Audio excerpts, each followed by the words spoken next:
povod za naš razgovor su te tvoje najnovije 2 obrade, ali ja bih ipak krenula negde od onog početka. Ipak te svi nekako najpre pamtimo po Mitrovičkoj rock školi i to su zapravo, ako sam dobro razumela, bili i tvoji muzički početci, zar ne? Pa recimo da. Ja sam krenula sa obradama tada na Instagramu kada je klip trajao 15 sekundi. Ja sam tako počela snimam klavere gde je jedna pesma, ne sećam se sada tačno koja je strana, postala, da kažem, viralna, jer su objavile tada stranice koje su imale 1.000.000 pratioca i počeli su da me zovu kao na svirke. Međutim, ja sam tada stvarno bila mlada, 14-15 godina, i onda mi je bilo krivo što ja nemam band, eto, mogla bih da pevam. I igrom slučaja saznala sam za letnju školu u Skoplju gde se formiraju ti mix bendovi i naravno odlučila sam da odem, iako nisam poznavala nikoga i stvarno sam bila sramežljiva kao dete, totalno asocijalna osoba. Čekaj, tvoj prvi taj muzički neki istup, da kažem, ili zapravo bio tamo, a ne u Mitrovičkoj rock školi? Pa da, mislim, Mitrovička rock škola to je projekat Mitrovičke rock škole. Ali ti nisi pre toga imala časove, nisi pre toga... Ne. Pa i zatim u tom procesu i tokom formiranja benda ja nisam bila, da kažem, učenica rock škole. Samo eto tog projekta gde smo formirali taj mix band, znači mešavina Albanaca, Srba, Bošnjaka, i što je bio jedan od najboljih projekata po meni. Tamo smo proveli nedelju dana gde smo radili smo na autorskim pesmama, imali smo na kraju tu, da kažem, veću svirku, to je bila moja prva svirka, gde sam se ja osjećala kao Madonna i to je bilo to. I posle smo nastavili da radimo i kada smo se vratili u Mitrovicu, pošto obično se raspadnu ti bendovi jako brzo zbog obaveza. Međutim, mi smo postali jako dobri prijatelji, kao prvo. I eto, taj projekat, ta letnja škola je bio moj preokret u životu. Pošto sam ja do tada živela na južnoj strani Mitrovice, tamo sam pohađala osnovnu i srednju školu na bošnjačkoj nastavi. I eto, tada je došlo vreme da ja upišem fakultet i gde ću idem na sever da upišem arhitekturu, pošto sam to od uvek želela, i prešli smo sa porodicom da živimo na severnoj strani. Tako se sve to izdešavalo. Znači, bilo puno nekih prekretnica, ne samo muzičkih. Da. Ti si posle toga nastavila da odlaziš u Mitrovičku rock školu? Da. Imali smo redovno te probe, nekada na južnoj, nekada na severnoj strani, pošto se to tako odvija. Onda smo... ja sam na svoju inicijativu pozvala neke drugare sa juga koji su se tada bavili filmom, snimali su te videoklipove. Ja sam rekla, ajde kao da snimimo neki spot za našu pesmu Sorry Mom. Meni je sada to jako smešno kad gledam, ali opet sam jako ponosna na to. Snimili smo klip na južnoj strani, znači u rock školi na južnoj strani. Sada ne znam koja je ta osoba iz Austrije, pronašla se u tom tekstu i videoklipu, tako da su nas zvali u Beč da imamo tu svirku i to nam je bilo kao nešto najlepše što se desilo tada. Bili smo tamo nekoliko dana, šetali, obilazili Beč i na kraju je bila ta svirka koja je nešto najlepše stvarno što nam se tada desilo. Nakon te svirke krenule su stvari da se odvijaju tako malo gore, jer svi smo se fokusirali na neke druge obaveze, ja više na faks, ostali na posao i tako smo se raspali, nažalost. Svi smo krenuli nekim svojim putem. Ja, kako su te iskustva iz Mitrovičke rock škole, recimo na tom projektu kojem si bila početno? To mi je vrlo interesantno kako to izgleda, kao ljudi koji se nikada nisu sreli možda pre toga, a onda budu u bendu i kao stvaraju muziku. To mi je prosto fascinantno, znači nezavisno čak od toga koje su etničke pripadnosti. Ne znam, meni je to možda najbolji period u životu, iskreno, zato što baš sam se osjećala kao kod kuće. Nikada, mislim, kada sam otišla prvi put u Skoplje, ja sam bila skeptična ja u stvari nisam imala pojma da su tamo različite etničke pripadnosti, ništa. Samo sam videla da su tu, da dolaze i učenici sa severa, videla sam poslove moje tada sa juga, što je meni bilo super, jer ja stvarno volim ta spajanja, jer sam ceo život tako kao između dve vatre, pošto sam i sama dete etnički mešovitog braka. Ne znam, tih nedelju dana u Skoplju meni su stvarno bili najbolji period u godini. jer ono sa društvom si i tamo stvarno, od tada sam ubeđena da umetnost stvarno spaja ljude i ne postoje granice. Svi smo se družili i stvarno nikada nije bila nijedna loša reč. Čak i kasnije kada smo se vratili u Mitrovici ponovo su se družili. Sada ću pričam za druge, pošto sam se ja uvijek družila i sa jednom i sa drugom stranom. I dalje su se viđale, na primjer, moje drugarice i sa severa i sa juga. Drugo, te probe, ja sam često bežala sa faksa, izvinjavam se roditeljima, ne znaju za ovo, da bih išla na probe. Jedva smo čekali, pošto smo se tu, stvaranje samo muzike je jedan prelep proces, posle kada čujete to, taj finalni rezultat je nešto najlepše. Ipak rekla si da si nakon određenog vremena ste se kao band raspali, dobro što je logično zbog određenih obaveza, ali nekako si nam i ti malo nestala iz vidokruga. I onda si se pojavila sa 2 nove obrade. Čime si se bavila zapravo? Pretpostavljam da je to bio fakultet. Da, zato što mi je to tada bio prioritet. Muzika je meni uvijek bila hobi, ali kada krenete tako sa bendom, onda menjaju se ti prioriteti. Međutim, shvatila sam da ipak je škola za mene na prvom mestu i arhitektura je nešto što sam od uvijek želela. Tako da sam se 5 godina onako baš povukla. S druge strane, tražila sam taj svoj žanr. Ja kući stalno radim na tome. Pišem pesme, smišljam te bitove, melodije, sve dok ne ispadne nešto što bih objavila. I imam mnogo nedovršenih pesama, ali nikad nisam imala dovoljno samopouzdanja da ja to objavim, jer nisam znala kako će ljudi da prihvate moje pesme, jer, kao što sam rekla, uvek sam bila između 2 vatre. Pošto imam porodicu i sa albanske strane i ovdje na severu, i onda sam ja tako pisala pesme na engleskom, kao da bi me svi prihvatili. I razumeli. Pa da.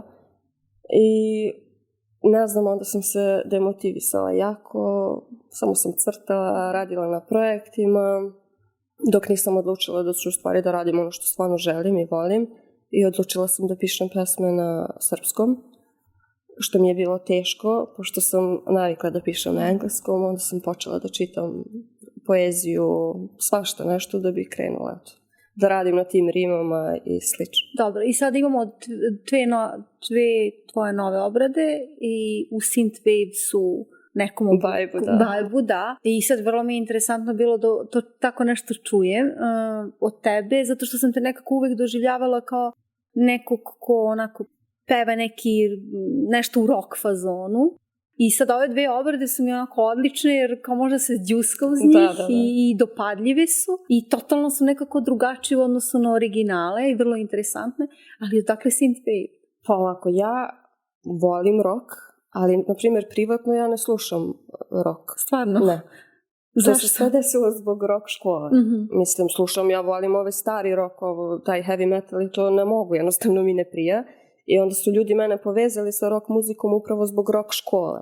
Međutim, ono što ljudi ne znaju je da većina dece koje dođe tamo nisu baš punkeri, rockeri. Svako sluša, ne znam, imate ljude koji slušaju elektroniku, rap, ali rock škola nam pruža to, znači da učimo različite instrumente, da uvežbavamo vokalne sposobnosti i slično. Ja najviše što sam slušala je indie, neka alternativna muzika, čak sam imala ja tu fazu elektronike, tako da, ne znam, neki ljudi misle da ja pevam samo balade u stvari, neki ljudi misle da ja pevam samo rock, a ja sam volala retro fazon uvek. Tako taj stari zvuk, kao što je na primjer Synthwave, taj disco koji u stvari nema ga ovdje mnogo, tako da su ove 2 obrade, ja mislim, zanimljive, zato što sam uzela 2 naše pesme koje sam obradila u tom fazonu, to za džuskanje malo. Da ljudi napokon upoznaju mene takvu kakva sam. Kako si se odlučila za te 2 pesme? Je li to nešto što ti se svidjelo pa se prosto odlučila? Pa ja Dina Merlina jako volim, ali sada nije da ga slušam nešto previše privatno. Tu pesmu Rane sam čula toga dana i stvarno volim tu pesmu i jako je tužna u stvari. A tu melodiju, taj bit sam pronašla na YouTube-u i kupila ga za neku originalnu pesmu. Međutim, tako oko 3 ujutro nisam mogla da spavam, slušam ja taj bit i odjednom se uklapa u glavi sam sa pesmom Rane. I rekao, ovo bi bilo zanimljivo za neku obradu. Ta euforija, adrenalin, ja nešto stvaram. Rekao je, pa neću jedan obradu, ajde još jednu. Kao, tu pesmu Trebaš li me stvarno vodim. Slušam ja jako je lepa pesma i ja to našla sam još jedan bit i odradila te dve obrade. Ali bile u opticaju i pesma Mileta Kitića, ako se ne varam. Sinana Sakića. Sinana Sakića, izvini. Da, jer onda mi je bilo zanimljivo da sada spajam ja to nespojivo. Kao, na primjer, Sinan Sakić, bila je pesma Minut 2. Mislim, ja to stvarno ne slušam, znam pesmu. I iskucala sam tamo tekst na laptopu, čitala ga i isto sam pokušala da iskombinujem sa jednom retro melodijom. I uklapao se, ali rekao, ajde, neću sada, pošto se vraćam, neću da preterujem. Rekao, ajde da krenemo sa nekim ovako pesmama blažim, pa ćemo da vidimo šta će se desiti. I još jedna interesantna priča, to kako, s kim si zapravo radila ove dve pesme, ali tako? Jesi li obe radila sa Bobom Rakicom? Jesam, da. To je vrlo interesantno, pošto mi Bobu znamo iz neke druge priče. Koga ne zna u potpunosti, reći će da se bavi samo određenom vrstom muzike, on je zapravo i slikar i jako svestran umetnik. On je, jedan veliki možeš umetnik. Da nam ispričaš. Pa ništa, kažem, ja sam sada bila po tom euforijom i želela sam odmah da snimim te dve obrade i sada razmišljam, imamo studiju u rock školi, ali ima sramota sada da cimam te ljude, nismo se videli odavno i pao mi je na pamet on. Pošto znam da ima super studio, rekao, Bobo, ovako mogu da snimim, kao naravno, ajde. On je takva osoba, ajde, možemo odmah, super. Ništa i njemu se svidelo, džuskali smo dok smo to snimili. Kako je teklo to u studiju? Kako je to izgledalo? Pa to se završilo jako brzo, iznenadila sam se ali eto, ništa, pustila sam mu matricu, on je mislio da će ona nešto da osvira, pa se već spremio, rekao, ne, ja imam matricu, sam otpevala jako brzo, onda je ona malo to sredio i... Da, poklopile su se kockice jednostavno. Da, dođe vreme, tako. U jednom ranijem razgovoru pričali smo o tome kako ste zapravo, dakle ti ta inspiracija i bilo mi je fantastično kako si ispričala da ti se događa da imaš, da ti nešto napadne na pamet u trenutku kad si na ispitu ili rano ujutru kad učiš ili je tišina. Zašto? Ne znam. Kako to izgleda? Ajde, pripričaj. Pa da, pošto 5 godina ja sam bila fokusirana na faks i onda kući kada imam nekog slobodnog vremena, stvarno želim da napišem neku novu pesmu, bilo šta, nema šanse, jednostavno nema inspiracije. Ima inspiracije u tom trenutku, ali ne poklapaju se kockice. Mnogo puta se desilo, da li na predavanjima ili najgore mi je bilo na sredi ispita kada su meni krenuli stihovi u glavi i melodija, a ja to moram da negdje ispišem brzo jer ću da zaboravim stihove. I šta si radila u tom trenutku? Pa ništa, odustala sam, ipak sam morala da završim ispit. Ali čim sam izašla sa ispita, snimila sam. Na telefonu? Na telefonu, da. Samo da upamtim ja tu melodiju. Kući isto, samo kada je tišina najviše, a pošto je nas dosta članova u porodici teško, imam vremena za to, tako da to obično bude tako u 3 ujutru, kao i sada s ovim obradama, ili kada se probudim baš rano, nekad se desi da se probudim u 5 ujutru, eto, zato što mi treba vremena za sebe, kasnije već ne mogu, ali eto. Da, rekla si mi da te zapravo sve inspiriše i da u svemu negdje nalaziš inspiraciju, ipak je li ima nešto što te onako posebno pokreće kad eto razmišljaš o muzici, koji je to trenutak kad kažeš evo nečega, jel postoji ipak nešto specijalno? Kada se razočaram, a to se sada baš često dešava, tada dobijem baš najveću inspiraciju, zato su mi onda tekstovi baš onako bolni. Mislim, opet, ne znam se taj trenutak kada neđe, ali najviše kada postoji razočarenje neko. I osim što si imala 2 nove obrade koje si objavila, radiš i na novim pesama. Radim. I imaš pesme koje si objavljivala i ranije. Imam najpopularnije je Cigaret. Nju sam isto napisala sa 15 godina, mislim.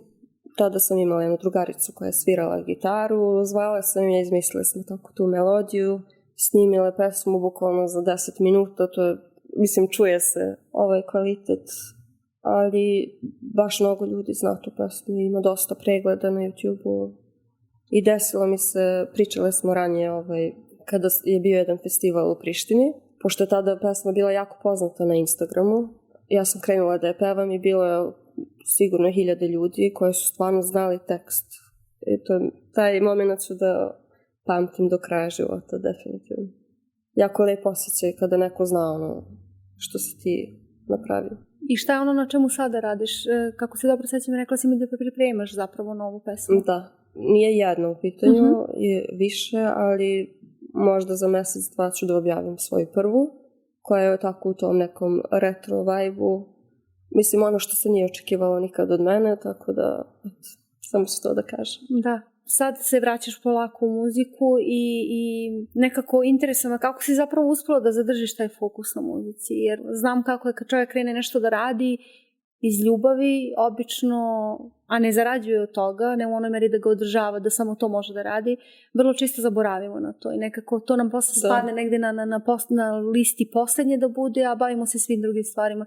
I ipak ostala si fokusirana, znači ja sad shvatam da si ti zapravo bez obzira na to što si bila na fakultetu sve vreme radila nekako na muzici. Da, pa ne znam kako da to objasnim.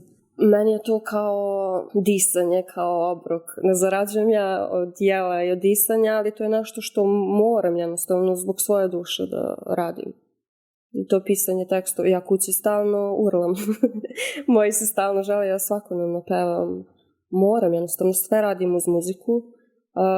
Nisam ja nikada odustala od muzike, samo sam odustala od tih svirki i toga, bendova i jako je teško da se održi jedan bend i onda sam odlučila da ja to radim sama. I upravo zato i kupujem ove bitove, jer komplikovano je sad raditi sa bendom i mnogo je malo, nažalost, ostalo ljudi u Mitrovici koji se bave muzikom. Šta ti je negdje bilo neka lekcija?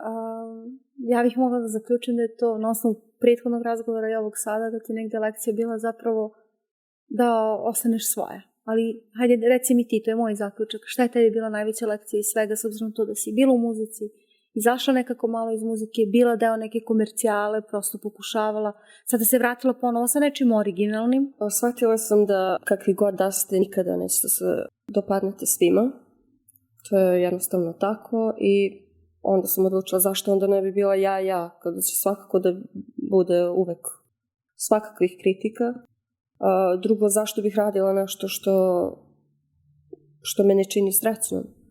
Tako kada sam počela da se bavim tom komercijalom, ja sam se stvarno razočarala kada sam videla taj hype kod ljudi i šta sve ljudi slušaju u današnje vreme i šta sam ja morala da otpevam, nažalost. Baš sam bila onako, osjećala sam se loše i odustala sam od toga. Tada sam baš krenula da radim na svojim pesmama, jer znam da uvek postoji ta grupa ljudi koja će da sluša ovu, kako ja zovem, iskrenu muziku. I eto, radije bih da pravim muziku za tu grupu ljudi nego za sve ostale. Iz te lekcije bi mogli i mladi da zaključe, da izvuku neku poruku. Naravno, da uvek budu svoji, pošto, pazite, ni mene roditelji nisu, da kažem, mnogo podržavali kada sam krenula da se bavim muzikom, jer je ovdje takvo mesto. Oni su isto, striktni, malo ti si žensko, kako će da te shvati. I stvarno je bilo takvih komentara, evo, pevaljka. Čuli ste to? Nažalost. Da. Iako mnogi od nas, postoje mnoge mlade umetnice i umetnici i smatramo sebe, da kažem, umetnicima, zato što mi stvaramo nešto. I onda to stvarno zaboli kada vas ljudi tako shvataju, pogotovo kada ste žensko. A ja sam veliki feminista i stvarno želim da pogotovo žene, cure koje imaju talenta, bez obzira da li je to muzika, slikanje, šta god, zašto da se ne ističu. I isto to pitanje komercijale, rekla si mi isto u prethodnom razgovoru da negde, poznaš mnoge mlade ljude koji imaju neke dobre tekstove i rade neke dobre stvari, ali nisu spremni da izađu u javnost. Pa znate kako, izađu oni u javnost, kao, na primjer, to su te socijalne mreže. Objavljuju na Instagramu i ostalim mrežama, ali ne dobiju dovoljan feedback od ljudi i onda tu oni odustaju, jer misle, ok, ne sviđa se ljudima. U stvari, to je ta lekcija koju sam naučila, to nije bitno uopšte. Ja, na primjer, ove obrade nemam neke preglede, ali nisam radila zbog pregleda. Ok, mi je 800-900 ljudi su slušali, njima se svidjelo, ne mora svima. Jednostavno neka to rade zbog sebe, jer stvarno će mnogo bolje da se osjećaju. Da, i ono pitanje je koliko zapravo taj feedback na društvenim mrežama je realan, mislim. Po mom iskustvu, po pravilu, kad čovjek uradi nešto dobro, ne reaguje svi najbolje. To je negde, nažalost, tako, pogotovo u manjim sredinama. Ili da voljela bih još da se svrnemo na ono što si pomenula negde na početku. To zapravo nije bio moj plan da pričamo o tome, ali evo pomenula si kako je biti dete iz jedne etnički mešovite porodice, pošto po identične negde situacije. Kod mene ne radi se o mojim roditeljima, ali eto, ja imam puno rođaka, to možda javnost ne zna, ali imam puno rođaka iz albanske zajednice, prosto tako, to su neke životne okolnosti i ja zapravo mislim da je to jedno bogatstvo. Ali koliko je teško, je li zapravo teško biti iz takve jedne porodice? Nažalost, kad moramo o tome da pričamo. Mislim da je to samo po sebi strašno, ali ima li tu izazova? Nažalost, jeste teško. Ali teško je sve do onog momenta kada vi odlučite da više neće da bude teško. A bilo mi je teško zato što odrasla sam na južnoj strani, ali i na južnoj strani uvek smo mi kao deca koja smo pohađala školu na bošnjačkoj nastavi bili diskriminisani. Dešavalo se da deca koja su bila albanske nacionalnosti nisu htjela da se druže sa nama, bošnjacima, zato što su nas smatrali Srbima. A također kada sam došla na severnu stranu, ja nažalost moram da pričam o tome, mnogo njih i dan danas me zovu šiptarka, što je jako ružno, ali opet ok, neka zovu kako god žele. Jednostavno to su te životne okolnosti koje mi ne možemo da menjamo i koje nismo birali. Ali sada smatram, kao što si ti rekla, da je to jedno veliko bogatstvo od malih nogu, od kad znam za sebe, ja govorim 2 jezika, lokalna i engleski. I to je jedna velika privilegija što se tiče posla, pogotovo radila sam mnogo puta i kao prevodilac, ali jeste teško, ima mnogih izazova, kao na primjer taj moj izazov što se tiče muzike, zato što moj način razmišljanja bio takav da ja nisam želela da povredim ni jednu stranu. I onda sam pisala na engleskom, što jeste bilo teško tada sa 14-15 godina pisati tekstove na engleskom, takve neke stvari. Ali mora što više da se priča o tome, zato što je žalosno da posle 23 godine da i dalje pričamo o ovim stvarima. Stvarno žalosno. Da, i uvijek postoji ona priča kao ti si njihova ili onda ona druga strana kaže ti si njihova. Ljudi ne shvataju da nisam ničija, nego sam svoja i to je to. Svi smo mi ljudi, mislim. Ne znam, ja sam takva da nikada me nije zanimala vera, nacionalnost, ja sve to poštujem. Svi smo takvi kakvi smo. Nema potrebe da pričamo čiji smo, da li smo naši, vaši. Svi smo mi ljudi. I mislim da ja razumem sve osobe koje i dalje ne mogu da zaborave prošlost. Jeste sve to bilo strašno i teško.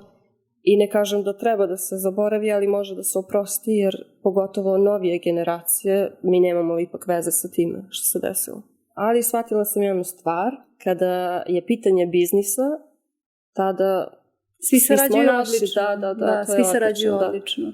Tu nema prepreka. Tako, te neke stvari su mene oduvek onako zaboravili su me. Da, to pogotovo ko nema iskustva na terenu, ne shvata koliko su te stvari zapravo nefer prema običnim građanima. Da, nažalost. Jel da, hvala ti. Hvala i vama na pozivu.